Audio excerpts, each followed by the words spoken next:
Normally, I'm on high heels, and you could see me better, but we're running around at the United Nations, and I am very proud to partner with the Foreign Policy Association as Beirut Institute founder and executive chairman in this very, very prestigious panel. I believe that you will enjoy it tremendously, because my dear friend, Foreign Minister Hoshyar Zebari, is one of the smartest men I know, and he is the longest-serving foreign minister of Iraq.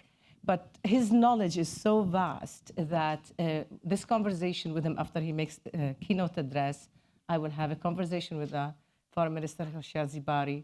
You will find out that it will not be confined to Iraq, not only the region of the Middle East, but he is rather global, and he understands so very well international relations and how they impact each other in both directions.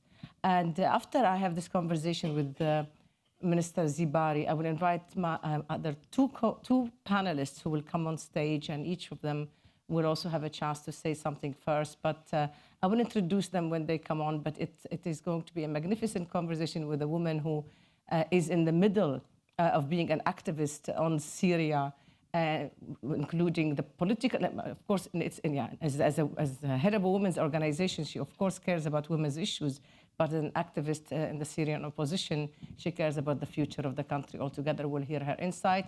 And the other person is a young woman from Tunisia, the birth of transition in the Arab region, and she is a very focused woman in something small, not very important, called future constitutions of these places that we are talking about and thinking about. So with this, I invite Foreign Minister Zebari to please come and take the podium, after which we'll have fun in our conversation. Please, sir.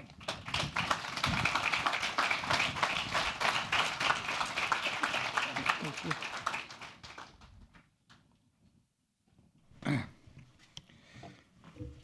Thank you, Raghda, very much, and thank you for the Foreign Policy Association for inviting me here.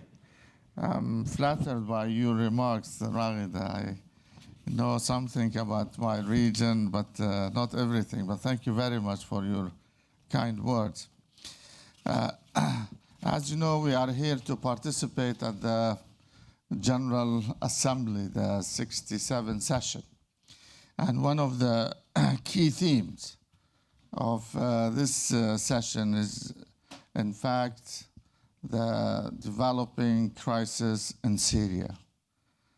And also what transpired of the Arab Spring recently, of protests, of demonstrations, of anti-American sentiments, and the killing of innocent American diplomats in Benghazi. This has shed some doubts about many Democrats, among many honorable people here in the United States, in other civilized countries, as if these people are ungrateful or they don't appreciate what we have done to help them, to save them. And also, we've seen that the debate over the YouTube video about Prophet Muhammad, the bigotry language about Islam, and the tension that has erupted in many Muslim countries as a result of that. And also the debate between the right of freedom, or the freedom of expression, of speech, deeply held by United States, by other Western countries, and also ways to show respect for the religion, for the beliefs of other people, of other nations, being Muslims, Christians, Jews, or from any other belief. In fact, these are some of the main themes that are being discussed by the General Assembly or unilaterally between head of delegations or ministers, as my colleague from Sri Lanka and before him from Indonesia will remember. But I want really to focus on the Arab Spring, and I have two friends from Syria, Farah is here, and from Tunis, who could speak to you about what has happened in this region. For many years, for decades, the common convention was the Arab societies or the Arab countries are exceptional cases for democracy, that this system doesn't suit these regimes that are used to certain autocratic or authoritarian way of governance. Therefore, what happened in Iraq in overthrowing a dictatorship or a tyrant by foreign intervention was heavily criticized, that this will lead to unintended consequences, to chaos, to instability, to terrorism, to all the ills in the world. But now looking back, actually, since 2003, after the overthrow of Saddam Hussein dictatorship, which we believe, and I am a believer in that, that ignited the Arab Spring. We may differ with you, Raghida, with other intellectuals, but looking back actually to that, I think that was the beginning for many people to think. And what has transpired of a democratic form of government, of people being empowered, for women's right to be represented, and for the empowerment of ordinary citizens, that they have a say in how their countries are run or how decisions are made, how the wealth of their country are dispersed, and how social justice is decided. And with the information technology, with the revolutions in communications, this has facilitated, in fact, has empowered every single individual with a laptop, with a video camera, or with a cell phone to be able to be connected to the whole world. This was very instrumental, but the key point was really for ordinary people to be empowered. They felt alienated. There was gross dislocations, let's say, of the society, marginalization of a large number of people, the youth, the women especially. And with this exposure to what's happening, to this globalized economy, globalized media, globalized politics, I think it has a major impact for people to rise up and to stand to injustice. And it started in Tunis, and then it spread to many other countries. These changes are revolutionary changes. Believe me, from our experience in Iraq, this will take time. There are no quick fixes or solutions. These societies have used to 30, 40 years of one standard way of bureaucracy, of governance, of security, of economy, so in order to change that over a few days or a few months is not a realistic approach. We believe we have to be patient. We all know how many years American democracy took to develop, to be so mature after the Civil War, in Europe also. But this is no excuse, actually, not to move faster on all these reforms and to have inclusive, accountable, clean governments in these countries. Now, on what happened recently of protests as a result of really, it is very heartening and very disappointing. There are some legitimate claims by people to express peacefully their feeling about whatever abuses or insults that our religion can take.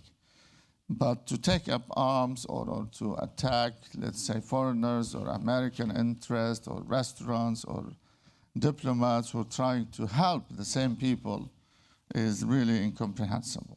And it has been condemned by most of the Arab countries that this is not the right response or answer to this movie, to these films or these caricatures that contain bigotry language about Islam. Now, the other point definitely I want to mention here is people appreciate, in fact, what the United States and what other countries have contributed to help sustain these new emerging democracies. For the last 2 years, this major socio-economic, political changes and upheaval in the regions have produced representative government to some extent. First elected Egyptian president for many years. He has come through the ballot boxes, not through military coups or palace coup or changes and so on. And still, these societies definitely need the support, the goodwill in building these institutions. In our case in Iraq, we still feel after 9 years of liberation from Saddam's dictatorship, with all the support we have had from the United States, from the United Nations, still we have serious difficulties and challenges to be able to overcome. Now, Syria is a pressing case for all human beings, I would say, and what we see daily on our screens or what we hear. I just received, before coming here, 2 calls from our people in Damascus and how bad the situation is and how serious the situation is by this ongoing daily killing. But the frustrating part of this, nobody has any solutions. And that is really the dominant theme or the dominant thinking in the General Assembly. Everybody talks about ways how to support, how to put an end to this ongoing killing and the bloodshed of ordinary Syrian people, but there are no viable solutions, because viable solution needs courageous, daring decisions to move to stop this killing on the ground of humanitarian reasons or threats to international peace and security. But because the condition, the circumstances have changed, really no country is willing to intervene or to take some daring actions, or unilaterally or collectively to stop. So unfortunately, this looks like it might continue for some times. And this killing, which is heartbreaking really for all of us who see that. There is one hope that there is a new envoy, Lakhdar Ibrahimi, who could help to start a peaceful political transition. But even with this will take time. Most of the countries have supported him, and we do support him too. But really we need to see some actions toward bringing this calamity to an end. I'll stop here. I'll leave the rest for your Q&A, and thank you very much for your patience, for your Thank you. Thank you.